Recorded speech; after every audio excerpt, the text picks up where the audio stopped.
Halo teman-teman semuanya, selamat datang kembali ke alur cerita novel Against the Sky Supreme. Ini adalah spoiler alur cerita yang diambil dari novelnya, karena saat video yang dirilis, animasinya belum tayang. Jadi mohon maaf kalau narasinya tidak memiliki gambar adegannya. Ini alur novel, catat ya, bukan alur film. Jadi dibutuhkan kemampuan imajinasi tingkat tinggi. By the way, untuk yang merasa durasinya jadi pendek, sebenarnya panjang ceritanya tetap sama, hanya sudah diringkas agar banyak hal bertele-tele tidak banyak memakan waktu kalian yang berharga. Jadi tenang saja, alur ceritanya tetap detail, padat dan gampang dimengerti. Oke, langsung saja kita mulai fantasinya. Setelah beberapa saat terdengar suara Ruyan Wuji yang kembali mengumumkan bahwa kompetisi keterampilan senjata akan segera dimulai dan dibagi dalam 3 pertandingan. Pertandingan pertama adalah mengidentifikasi senjata, dibagi lagi dalam 3 babak. Pertandingan kedua adalah pengetahuan senjata, dibagi lagi dalam 2 babak. Pertandingan ketiga hanya ada 1 babak. Di pertandingan pertama ini, pesertanya ada 50 orang. Segera ketiga sekte kuno ini segera mengirimkan para muridnya. Tapi di sekte suci hanya tertinggal 49 murid dari divisi senjata. Selain Gongsun Ruoxi, tadinya ada 3 murid jenius yang menonjol, yaitu Cao Bin, Song Hantong, dan Wang Lun. Cao Bin sendiri telah terluka parah oleh Tan Yun, jadi tidak ikut berpartisipasi. Dan Song Hantong telah dibunuh oleh Tu Bo Santian di awal perseteruan. Jadi otomatis divisi pil kekurangan 1 orang saat ini. Untuk itu segera Murong meminta Xiao untuk mengisi kekosongan itu. Waktu itu kakek Ruoxi yang adalah kepala divisi pil gerbang suci telah meminta Ruoxi untuk tidak mengeluarkan semua kemampuannya agar prestasi divisi senjatanya tidak melebihi prestasi divisi pil kakeknya. Namun karena sekarang Ruoxi telah melihat prestasi divisi pil yang tidak mungkin lagi bisa dikejar karena skor poin yang dihasilkan Tan Yun sangat tinggi, maka dia tidak akan menahan diri lagi dan hendak mengeluarkan semua kemampuannya kali ini. Giliran pertama dari Istana Jiwa, Sugeyu mengeluarkan pedang terbang melayang di depan para peserta. Waktu yang diberikan hanya 10 nafas, dan setelah itu peserta harus segera menuliskan jawabannya di slip giok dan menyerahkannya untuk dinilai. Jawaban yang benar diberikan 10 poin. Sesaat kemudian hasilnya keluar. Hanya 16 murid sekte suci yang menjawab dengan benar dan mencetak 160 poin. Sekte abadi ada 39 murid yang menjawab dengan benar dan mencetak 390 poin. Sekarang giliran sekte abadi. Ruyan Wuji segera mengeluarkan pedang besar berwarna merah dari cincinnya untuk diperlihatkan pada murid Istana Jiwa dan sekte suci. 10 nafas kemudian hasilnya diumumkan. Sekte suci mencetak 150 poin, Istana Jiwa mencetak 410 poin. Dengan sedikit suram dan Teh Swansong segera maju untuk memberikan ujian. Giliran sekte suci saat ini. Dia mengeluarkan tombak hitam untuk diidentifikasi para peserta. Setelah 10 nafas, Swansong mengumpulkan slip giok jawaban para peserta dan mengumumkan hasilnya. Mukanya semakin suram karena sekte abadi ada 39 murid yang menjawab dengan benar dan lagi-lagi mendapat 390 poin, total 780 poin. Sementara Istana Jiwa ada 42 murid yang benar dan mendapatkan 420 poin, sehingga total 890 poin, dan ini menjadikan Istana Jiwa sebagai pemimpin skor sementara, di mana sekte suci hanya 310 poin yang berada di posisi terakhir. Pertandingan kedua terus berlanjut, yaitu untuk menjelaskan senjata beserta atribut dan bahan pemurniannya. Saat ini seharusnya Ruyan Wuji mengutus Tu Bo Santian untuk mewakili di pertandingan ini. Tapi karena dia sudah terbunuh, sedikit sakit hati dirasakan Ruyan Wuji karena hal ini. Karena Santian adalah satu-satunya murid divisi pil gerbang dalam sekte abadi yang sudah mencapai master besar pemurni senjata tingkat tinggi, sehingga dia harusnya digantikan oleh Yao Xin. Segera wanita dengan gaun hijau masuk ke arena, diikuti oleh Li Guyi, utusan dari Istana Jiwa yang ditunjuk oleh Su Geyu.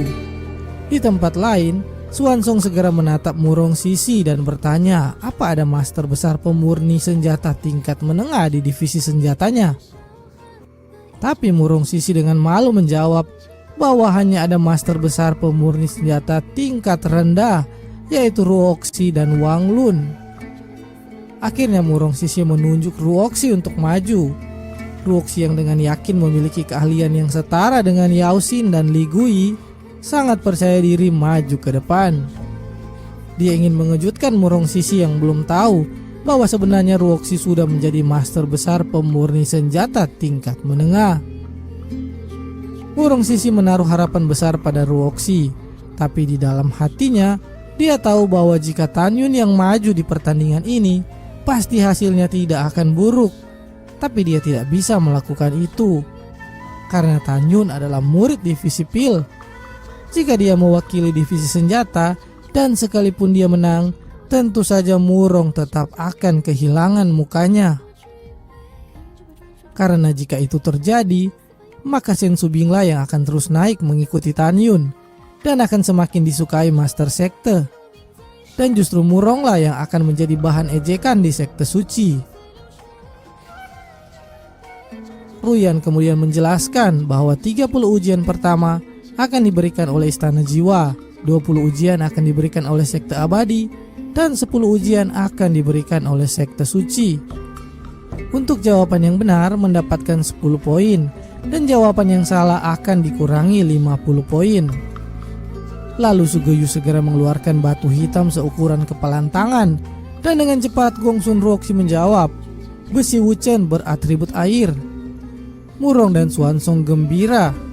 Selanjutnya Su Geyu mengganti item yang dikeluarkannya, dan lagi-lagi teriakan Ruoxi lebih cepat beberapa detik dari Li Guyi. Ruoxi terus mencetak poin berturut-turut. Yao Xin dan Li Guyi semakin gelisah dan Ruoxi semakin percaya diri. Alhasil 30 ujian diborong semua oleh Ruoxi, 300 poin untuk Sekte Suci. Tentu saja raut muka Su Geyu terlihat khawatir sejak awal Ruoxi menjawab dengan benar. Ketakutannya adalah bagaimana jika divisi senjata Sekte Suci juga memiliki murid seperti Tan Yun dan membawa Sekte Suci kembali menjadi pemenang. Bukankah Ruoxi telah menunjukkan bakat monster seperti Tan Yun? Pikir Su Geyu dengan cemas. Di sisi lain, Xuanzong tidak bisa menahan tawanya saat melihat wajah Su Geyu kali ini.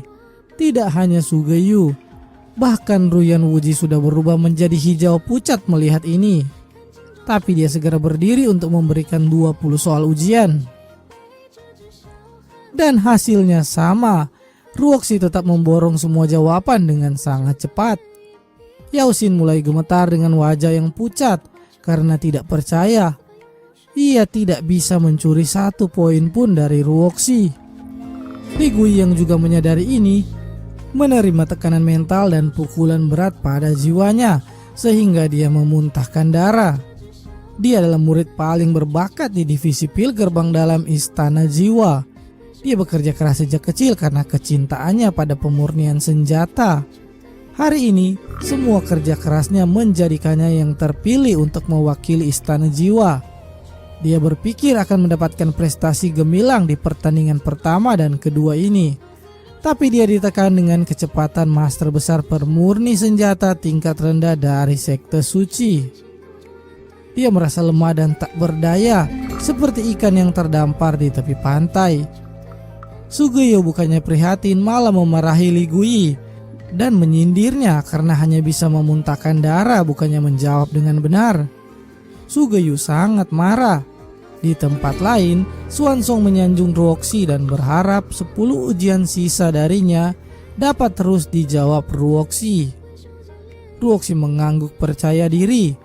Setelah itu, Xuanzong segera ke arena dan memberikan 10 ujian terakhirnya. Dan yang membuat tercengang adalah Ruoxi kembali menyapu bersih semua poin di pertandingan ini, 600 poin untuk Sekte Suci. Dengan ini Ruyan Wuji kembali mengumumkan bahwa Sekte Suci telah mencetak 900 poin dan saat ini memimpin di tempat pertama. Istana Jiwa ada di tempat kedua dengan 830 poin dan Sekte Abadi di tempat ketiga dengan 780 poin. Dan tibalah di babak terakhir di pertandingan pertama keterampilan senjata ini. Dengan ketiganya yang masih menjadi utusan masing-masing sekte, Sugeo memulai lebih dulu. Dan lagi-lagi Ruoxi kembali mencetak 300 poin. Kemudian giliran Ruyan Wuji dengan cemberut mengeluarkan soal-soalnya. Hasilnya sama persis, Ruoxi kembali mengambil semua poin. Bahkan Ruyan Wuji sampai harus berkata dengan ketus, "Gadis kecil, kau sama sekali bukan master tingkat rendah." Swansong yang melihat itu segera berkata, "Jangan marah Master Ruyan, itu hanya akan melukai dirimu sendiri." Swansong kembali tertawa. Swansong menatap Ruoxi dan menebak bahwa sebenarnya Ruoxi bukanlah master besar pemurni senjata tingkat rendah, tapi seharusnya sudah menjadi master tingkat tinggi. Semua orang juga menganggapnya seperti itu. Ruoxi segera membungkuk pada murung sisi dan menjawab bahwa dia bukanlah master tingkat rendah lagi, tapi sudah masuk ke tingkat menengah, dan dia berniat untuk memberikan gurunya ini kejutan. Oke guys, segitu dulu ceritanya hari ini. Apakah divisi senjata juga akan menjadi pemenang seperti divisi pil sebelumnya? Kita lanjutkan di part selanjutnya ya. Terima kasih sudah meluangkan waktu untuk terus mengikuti channel ini. Jangan lupa subscribe dan like videonya. Bye.